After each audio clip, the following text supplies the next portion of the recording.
today I am doing a check of my hive for varroa mite. There is an issue in my community. A couple other beekeepers are having varroa mite issues, and I'm going to use a non-lethal test for varroa for my hive as recommended by the University of Florida School of Beekeeping. I think that's the name of it.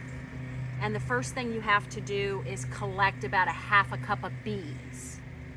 And to do this, I'm going to just very gently brush some bees into this jar and then quickly cover it up with this lid. It's a mesh lid to keep them from escaping. So I've never done this before, so this is fun. If I'm doing it wrong, you beekeepers that are watching, please be patient with me. I've never done this before.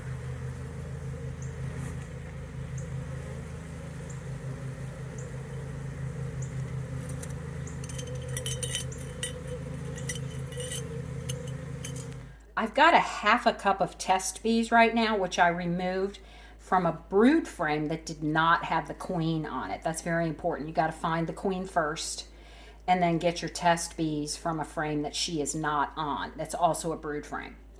So once I've got my half a cup of test bees, now I'm going to take 2 tablespoons of powdered cane sugar and get it in there as best I can through the screen here at the top, which keeps the bees from escaping.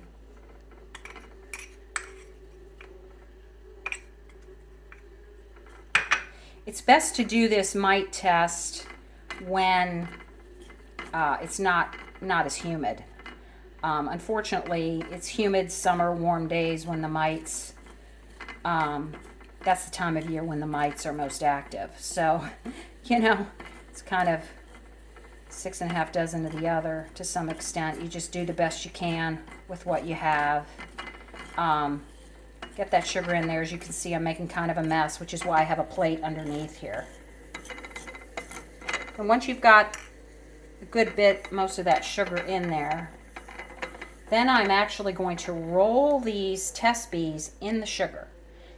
It's called a sugar shake, but you don't really want to shake the bees too hard, you know. Want to be as gentle on them as you can. So I kind of just turn it like this. You want to turn it for about 30 seconds to 1 minute. Just get those bees really good and coated with the sugar. And what the sugar's going to do, if there's any varroa mite on the back, the top of the thorax on the back of the bee, the sugar will dislodge the mite into the sugar.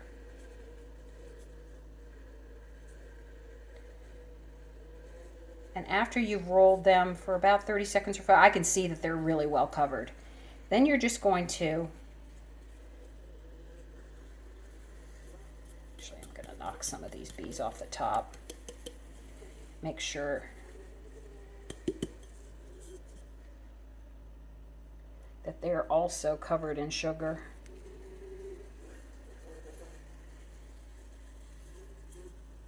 Then you're going to let that sit for 3 to 5 minutes and just let it settle.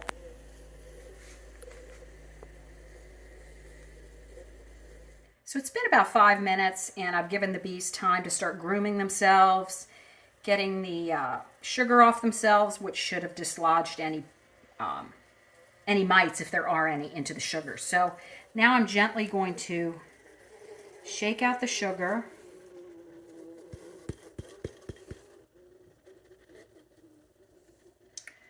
Into the pan.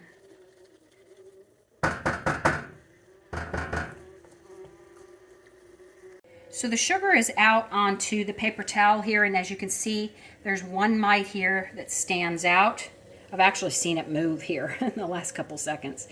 So for a half a cup of bees, anything less, 3 or less mites in the test is considered you've passed the test. So the hive is healthy. There's a few mites there, but they're dealing with it well, and I don't have to worry about it.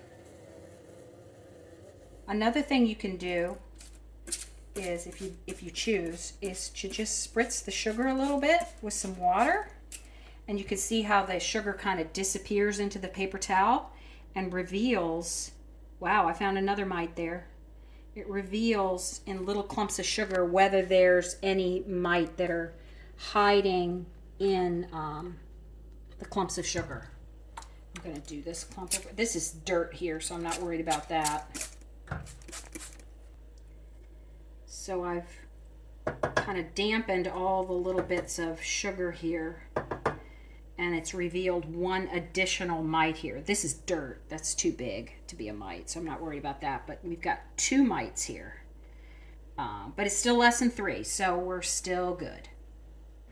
And now we're going to return these bees that are covered in powdered sugar back into the hive, and their friends will clean them up, clean as a whistle in no time.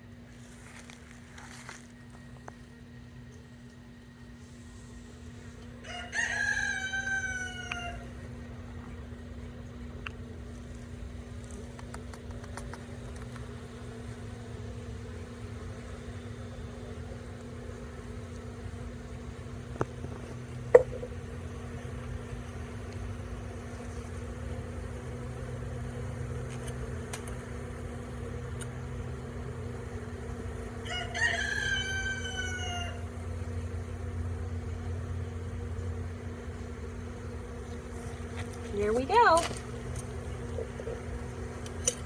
You can see they're grooming away.